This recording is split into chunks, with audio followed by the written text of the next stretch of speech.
많은 사람들이 은퇴를 준비할 때 가장 든든한 버팀목이라고 생각하는 것이 집 한 채다 젊어서 허리띠 졸라매며 대출 갚고 이자에 쫓기면서도 결국 자기 집을 마련하면 그 안에서 노후를 보낼 수 있을 거라 믿는다. 하지만 시간이 흐르고 정년을 맞이한 뒤 그 믿음이 얼마나 허약했는지를 깨닫는 경우가 적지 않다. 집은 분명 내 것이지만 소득이 끊기면 그 집은 삶을 지켜주는 성벽이 아니라 매달 유지비와 세금을 요구하는 벽덩이에 불과할 수 있다. 집값이 오른다고 해도 당장 생활비로 쓰이지 않으면 그저 장부 속 숫자일 뿐이고, 건강과 나이 앞에서 현금 흐름이 없는 자산은 버팀목이 아니라 무거운 짐이 된다. 첫 번째 사례는 서울 외곽에 30년 넘게 산 68세 김모 씨다. 그는 평생 회사에 다니며 아파트를 사는데 전 재산을 쏟았다. 퇴직할 땐 시세가 12억 원까지 올랐고 주변에선 부러움 섞인 시선을 보냈다. 하지만 매달 들어오는 돈은 국민연금 90만 원이 전부였다. 관리비, 재산세, 건강보험료를 내고 나면 남는 돈은 거의 없었고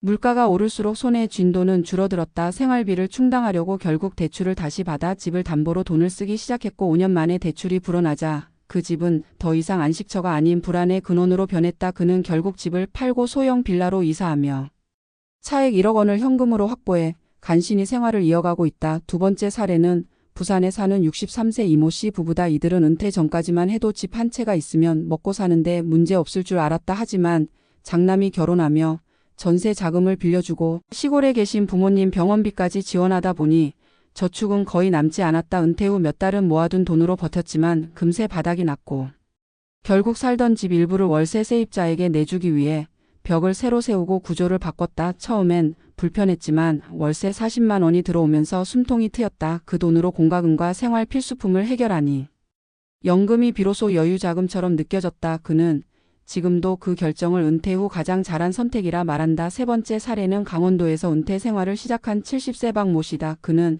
평생 교사로 일하며 집 한 채를 지키는 것을 목표로 삼았다. 정년 후 도시의 아파트를 팔고 시골 주택으로 이사해 남은 돈으로는 예금에 넣어 생활하려 했다. 하지만 시골집은 생각보다 유지비가 많이 들었다. 난방비가 겨울마다 몇백만 원씩 나왔고 교통이 불편해 병원이나 장을 보러 나갈 때마다 택시비가 만만치 않았다. 무엇보다 마을에 또래가 거의 없어 외로움이 심했고 건강 악화로 자주 병원을 오가다 보니 도시로 다시 돌아오고 싶은 마음이 커졌다. 결국 그는 집을 팔아 1억 원가량을 현금화하고 소형 원룸에서 월세로 살며 병원과 시장이 가까운 생활권으로 옮겼다. 불편한 점은 있지만 생활비 관리가 가능해졌고 무엇보다 건강과 사람을 챙길 수 있는 환경이 마련됐다.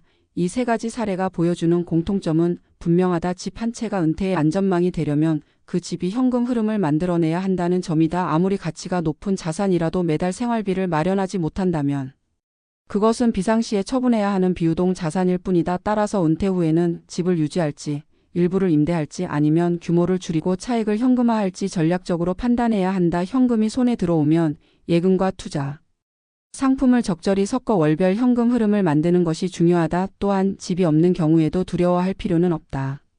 월세와 연금을 합쳐 안정적으로 생활비를 감당할 수 있다면 집을 소유하는 것보다 유연한 주거 형태가 오히려 나을 수 있다. 무엇보다 은퇴 후 재정 전략에서 가장 중요한 것은 고정비를 낮추고 유동성을 높이는 것이다. 집 한 채를 지키기 위해 모든 유동 자금을 묶어버리는 순간 그 집은 은퇴 생활을 지켜주는 방패가 아니라 자유를 빼앗는 족쇄가 될 수 있다. 은퇴를 앞둔 세대라면 지금부터라도 집과 현금의 균형을 다시 점검해야 한다. 집을 팔고 사는 문제는 감정이 크게 작용하는 결정이지만 결국 삶을 지키는 것은 벽이 아니라 손에 쥘 수 있는 돈이라는 사실을 잊지 말아야 한다. 은퇴 이후의 재정 전략에서 부동산을 바라보는 관점은 반드시 달라져야 한다. 현역 시절에는 부동산을 장기 보유해 시세 차익을 노리거나 거주 안정성을 확보하는 것이 합리적이었다. 하지만 은퇴와 동시에 소득이 단절되면 자산의 성격은 가치의 저장에서 현금 흐름의 창출로 전환돼야 한다. 이 시점에서 가장 많은 사람들이 범하는 오류는 자산 규모만 보고 안도하는 것이다. 예를 들어 시세가 수억 원에 달하는 아파트를 보유하고 있어도 매달 들어오는 현금이 연금이나 소액 이자에 불과하다면 생활비 부족은 불보듯 뻔하다. 결국 재정 압박은 부동산을 담보로 한 대출이나 강제 매각으로 이어지고 이는 생활 안정성을 더욱 위협한다. 부동산은 물리적으로 팔아야만 돈이 되는 비유동 자산이라는 특성을 갖는다. 그 과정에서 시간, 비용, 시장 상황이 모두 영향을 미친다. 특히 경제 침체기나 거래 위축기에는 시세보다 낮게 매각해야 하는 경우가 많고 이는 은퇴 생활의 장기 계획을 크게 흔든다. 따라서 은퇴 직후에는 보유주택의 역할을 냉정하게 평가하고 그 자산이 실제 생활에 기여하는 구조를 만들어야 한다. 구체적으로는 첫째, 규모를 줄여 차액을 현금화하는 다운사이징 전략이 있다. 큰 평형 아파트나 단독주택을 소형주택이나 지방 소도시 주거로 바꾸면 상당한 유동 자금을 확보할 수 있다. 둘째, 일부 공간을 임대해 월세 수익을 창출하는 방식이 있다. 최근에는 고령층 대상 쉐어하우스나 원룸 개조를 통한 부분 임대가 늘어나고 있으며 이는 안정적인 고정수입원이 된다. 셋째, 부동산을 전부 현금화해 임대주택으로 전환하는 방안이다. 이 경우 생활비를 장기간 커버할 수 있는 예금과 안정형 금융상품의 분산 투자에 현금 흐름을 확보할 수 있다.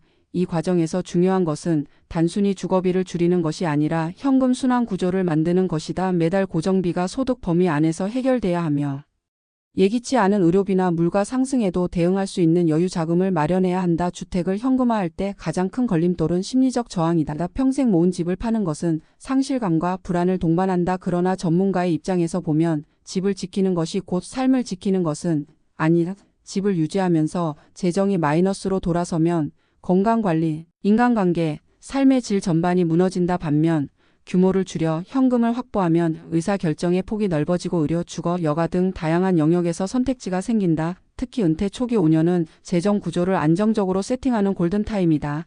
이 시기에 유동성을 높이고 고정비를 최소화하면 이후 예기치 않은 경제 변수에도 버틸 수 있다. 주택을 통한 현금화 전략은 반드시 재정 상담을 통해 진행해야 하며 부동산 시장 상황, 세금, 건강 상태, 가족 구조를 모두 고려한 종합 계획이 필요하다. 세금 문제는 특히 간과해서는 안 된다. 주택 매각 시 양도소득세와 지방세, 취득세 등 부수 비용이 발생하므로 단순 시세 차익만 보고 판단하면 안 된다. 또한 주택을 임대할 경우 임대소득세와 건강보험료 부과 기준도 함께 검토해야 한다. 부동산이 은퇴 생활의 버팀목이 되려면 감정이 아니라 계산에 기반한 결정이 필요하다. 현금화한 자산을 어디에 배분할지도 핵심이다. 단기 생활비는 예금과 CMA 등 안전자산에 두고 중장기 자금은 채권형 펀드나 배당주처럼 안정적인 수익을 주는 자산에 나누어 담는 것이 바람직하다. 이렇게 하면 물가 상승에 대응하면서도 원금을 보존할 수 있다. 부동산 중심의 자산 구조를 현금 흐름 중심으로 바꾸는 것은 단순한 재정 기술이 아니라 은퇴 이후의 삶의 형태를 바꾸는 결정이다. 집을 지키기 위해 스스로를 올가매는 대신 집을 활용해 삶을 지키는 길로 가야 한다. 이 전환을 늦출수록 선택지는 줄어든다. 은퇴를 준비하는 세대라면 지금 당장 보유주택의 가치를 시장가가 아니라 현금화 가능성과 현금 흐름, 창출력으로 재평가해야 한다. 그리고 그 결과를 토대로 주거 계획과 재정 계획을 통합적으로 조정해야 한다. 미래의 삶을 지켜주는 것은 벽과 지붕이 아니라 매달 흐르는 돈이라는 사실을 인정할 때 비로소 은퇴 생활은 불안에서 안정으로 옮겨갈 수 있다.